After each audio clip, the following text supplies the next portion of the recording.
এই যে মাথায় হাত দিতে দিচ্ছে না, এর আগের দিন তো চুপচাপ ছিল।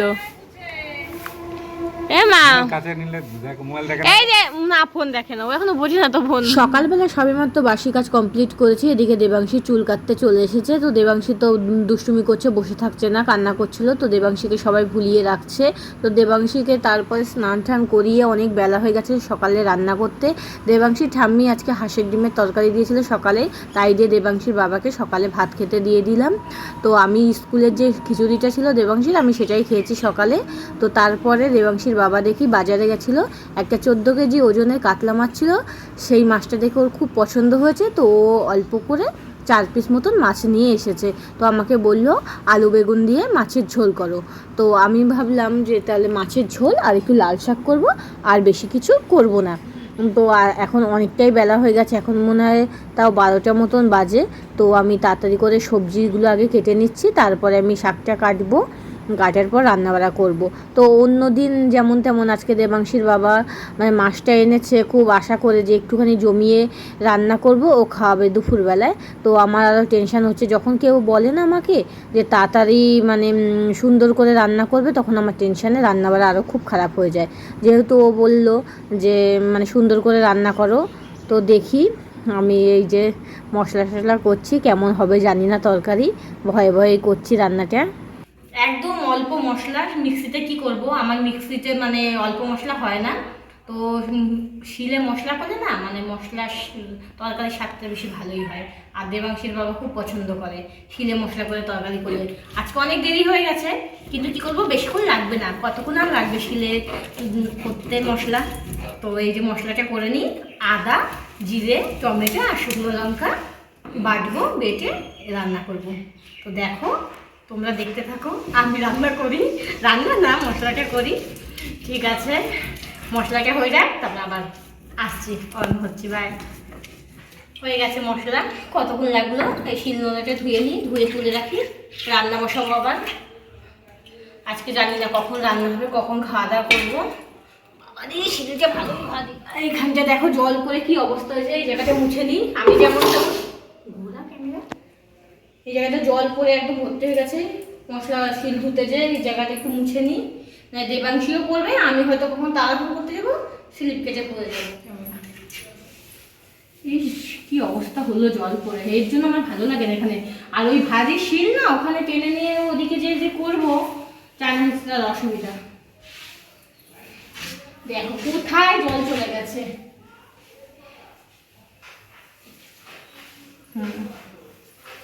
দেবাংশ অনেকক্ষণ গেল, অনেকক্ষণ না, খুব বেশি সময় হয়নি, কিন্তু ওর খাবারটা দিয়ে আসি, ওর ঠাকুমাকে খাইয়ে দিয়ে আসবে।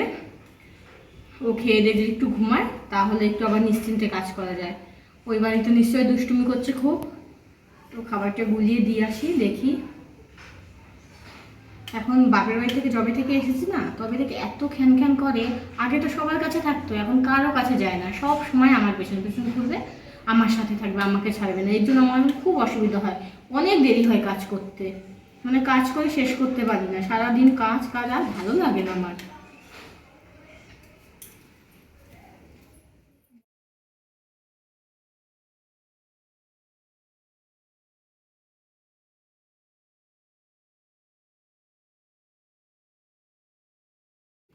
খাবার এখানে রইলো, ঢাকা দেয়া।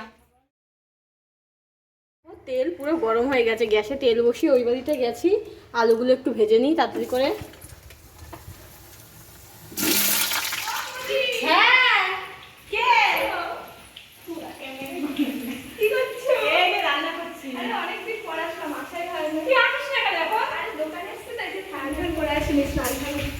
তো দাদা আজকে কাতলা মাছ এনেছে, এই কাতলা মাছ রান্না করবো।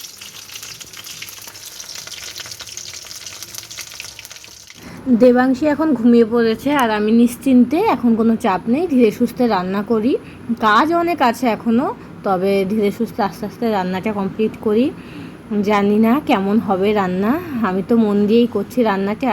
সারাদিন মানে কষ্ট করে যখন এই যে রান্না বাড়া করি দেবাংশীর বাবার জন্য, দেবাংশীর বাবা যখন খেয়ে বলে না ভালো হয়েছে, তখন এত শান্তি লাগে, সব কষ্ট দূর হয়ে যায়। আর যদি ভালো না হয়, তখন আমার মনটা খারাপ হয়ে যায়। এই যে আমার রান্নার দিকে মাছের ঝোলটা হয়ে এসেছে, আমি নামিয়ে এখন আমি লাল শাকটা রান্না করে নেবো। এই যে দেখো তাড়াতাড়ি করে করছি, ক্যামেরায় এরকমভাবে তাড়াতাড়ি দেখাচ্ছি, সত্যিই যদি এরকম তাড়াতাড়ি হতো তাহলে কি ভালোই না হতো বলো। আমার এই যে রান্নাবাড়া কমপ্লিট। সকালে কয়েকটা জামাকাপড় মিলেছিলাম, তো শুকিয়ে গেছে, এগুলো তুলে নিই। তো কারণ মানে বেশিক্ষণ থাকলে না রোদে একদম করকরে হয়ে যায়। দেবাংশী এই যে ঘুম থেকে উঠেও পড়েছে, যে খেলা করছে উঠোনে। এদিকে দেবাংশীর বাবা স্নান করছে, ও স্নান হয়ে গেলে ওকে ভাতটা দিয়ে দেবো। তো এদিকে আমি এই যে দেবাংশীর বাবার ভাতটা বাচ্ছি। দেবাংশীর ঠাকুমা আজকে আবার গঙ্গার জ্যান্ত ট্যাংরা মাছের ঝোল দিয়েছিল, আর আমি তো এই যে বাড়িতে কাতলা মাছ করেছি আর লাল শাক। তো দেবাংশীর বাবা খাওয়া দাওয়া করুক, আমি তো ওদিকে স্নান টান করে নিই। আমার খাওয়া দাওয়া এখন হয়ে গেছে, কাজকর্ম সব কমপ্লিট। দেবাংশীর বাবা ওখানে শুয়ে আছে, তো আমি জিজ্ঞেস করি ওকে যে আজকে কাতলা মাছটা ওর কেমন লাগলো রান্নাটা। তো আমার মানে দেবাংশীর বাবা ক্যামেরা দেখে খুব লজ্জা পায়, ও তো ভিডিও করেন, আমিও খুব লজ্জা পেতাম এক সময়। তো এখন ভিডিও করতে করতে আমার এখন অতটা লজ্জা লাগে না আগের মতন। তবে পাবলিকে করতে গেলে অবশ্যই লজ্জা লাগবে, ঘরের মধ্যে তো একা একা থাকি, অত লজ্জা লাগে না। তো দেবাংশীর বাবাকে ঘরে যে আমি জিজ্ঞেস করবো যে কাতলা মাছের তরকারিটা কেমন হয়েছে। আমার রান্না যতই খারাপ হোক, ও কখনো কোনোদিনও বলে না যে খারাপ হয়েছে, ভালো হয়নি। ও যেমনই হোক না কেন বলে কি না না ঠিক আছে, ভালো হয়েছে, খুব খারাপ হয়নি, এরকম বলে। তো আজকে ও যেহেতু অনেক শখ করে মাছটা এনেছে, ওর খেতে ইচ্ছা করেছে একটুখানি ভালো করে, তাই আমি রান্না করলাম। দেখলে তো মশলা টশলা শিলে করলাম, কারণ ও শিলের মশলা ভালোবাসে। শিলে মশলা, মিক্সির মশলাও পছন্দ করে না, মিক্সিতে মশলা করে মানে তরকারি করলে। তাহলে আমি ঘরে যেয়ে ওকে জিজ্ঞেস করবো যে কেমন হয়েছে, দেখি ও কী বলে। আমি ক্যামেরাটা বাইরে থেকে লুকিয়ে রাখবো, কারণ ক্যামেরা দেখলে লজ্জা পাবে আর ক্যামেরার সামনে আসবেই না, ও পছন্দ করে না। তো তাহলে চলো ঘরে যাই, ওর সঙ্গে কথা বলি, দেখি ও কি বলে।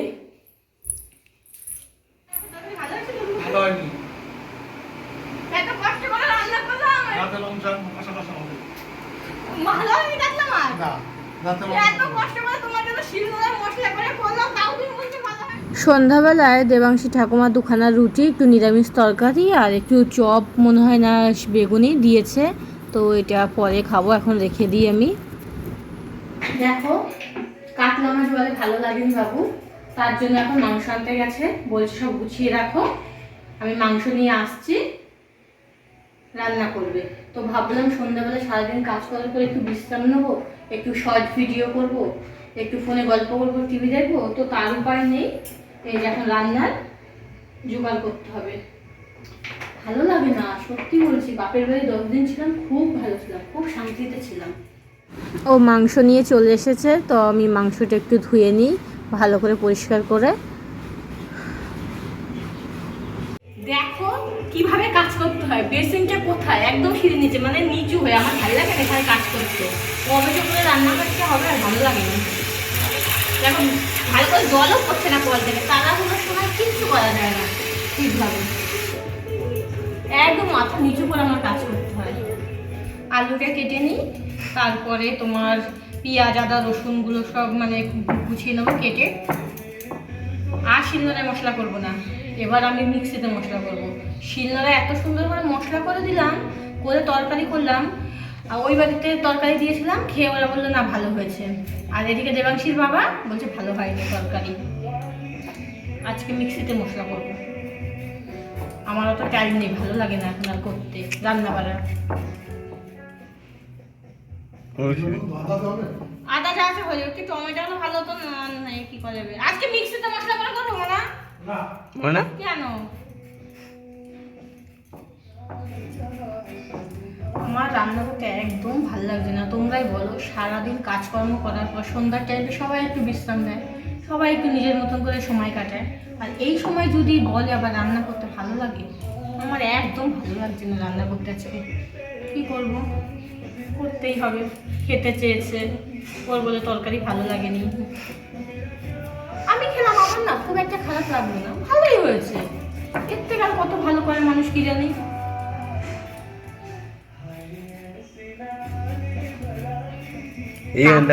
তাড়াতাড়ি করে রান্না করে নি, যত তাড়াতাড়ি রান্না করবো তত তাড়াতাড়ি আমার মুক্তি। এই রান্না করলে তো শেষ না, রান্না করার পর মানে গ্যাস মোছো, বাসন বেরোবে কতগুলো, সেই বাসনগুলো মাজো, তারপরে আবার খেতে দাও, খাওয়ার পরে আবার বাসন হবে, তার মাঝে দেবাংশীকে খাওয়াতে হবে, মানে কি বলবো। দেখো কথা বলতে বলতে মাংসের আলু আমি কোনটুকুনি করে কাটলাম, এত ছোট করে কেউ মাংসের আলু কাটে, ঠিকই বলেছে, সারাদিন ভিডিও করলে কি আর রান্না ভালো হয়, দেবাংশীর বাবা বলছিল। ঠিক আছে, আমি সবজি মবজি কেটে নিই, তারপরে আবার তোমাদের সঙ্গে কথা বলছি, না আবার ভুল হয়ে যাবে, তরকারি খারাপ হবে, আবার বলবে রান্না করো। মাংসের আলুটা আমি ভেজে নিই, তারপরে মশলা করবো। বাবারে আমার খুব ভয় লাগে তেল খেতে যদি।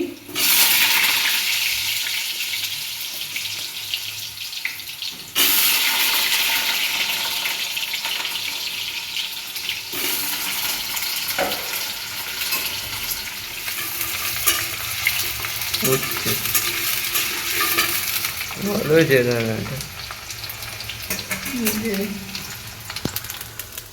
এখন ঠিক 7:30 কি 8টা মতন বাজে। তো আমি দেবাংশীর বাবাকে জিজ্ঞেস করলাম, সত্যি করে বলো তো, সত্যি কি মাছের তরকারি খুব খারাপ হয়েছে, রান্না একদম ভালো হয়নি? তো দেবাংশীর বাবা বললো, আরে না, দুপুরবেলা আজকে 4 পিস মাছ এনেছি, ওই বাড়িতে তরকারি দিয়েছো, দুপুরে দুজনা 2 পিস খেয়েছি, তাহলে রাতে কী দিয়ে খাবো? এর জন্যই আমি আবার মাংস নিয়ে আসলাম, আর আমি দেখেছি তুমি ক্যামেরা অন করেছিলে, তার জন্য আমি ইচ্ছা করে ওই কথা বলেছি যে তরকারি ভালো হয়নি, তোমার তরকারি অনেক ভালোই হয়, আর আজকের মাছটা খুবই সুন্দর হয়েছিল রান্না। তো এই কথা শুনে তো সত্যি আমি খুব মানে শান্তি পেয়েছি, আমার খুব ভালোই লাগলো। তো তারপরে মন দিয়ে আবার মাংসটা রান্না করছি, যে আমার রান্না তো ভালোই লাগে, তাহলে করি। তো যেহেতু ঠাকুমা, দেবাংশীর ঠাকুমা রুটি দিয়েছিল আমাকে, তো আমি ভাবলাম 1 পিস মাংস, কষা মাংস দিয়ে একটা রুটি খাই, পরে রাতে একটু বেলা করে, মানে বেলা বলতে একটু বেশি রাত করে ভাত খাবো। তো একটু রুটি খাই, রুটিটা মাংস দিয়ে খেয়ে দেখলাম ভালোই হয়েছে রান্নাটা, জানো তো আজকে কষা কষা মাংস আমার বেশ ভালোই লাগলো খেতে। তো তারপরে আমি একটু খেয়ে নিই, তারপর আবার দেবাংশীর বাবাকে ভাত দেবো। তো এই যে এখন 9:30 10টা মতন বাজে, দেবাংশীর বাবাকে ওই যে দেবাংশী ঠাকুমা যে নিরামিষ তরকারি আর চপটা দিয়েছিল, আর মাংসের তরকারি আর একটু দই ছিল ফ্রিজে, দিয়ে ভাত খেতে দিয়ে দিলাম।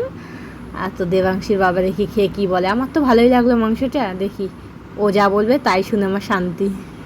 না কেমন হয়েছে মাংসের তরকারি? ভালো হয়েছে তো?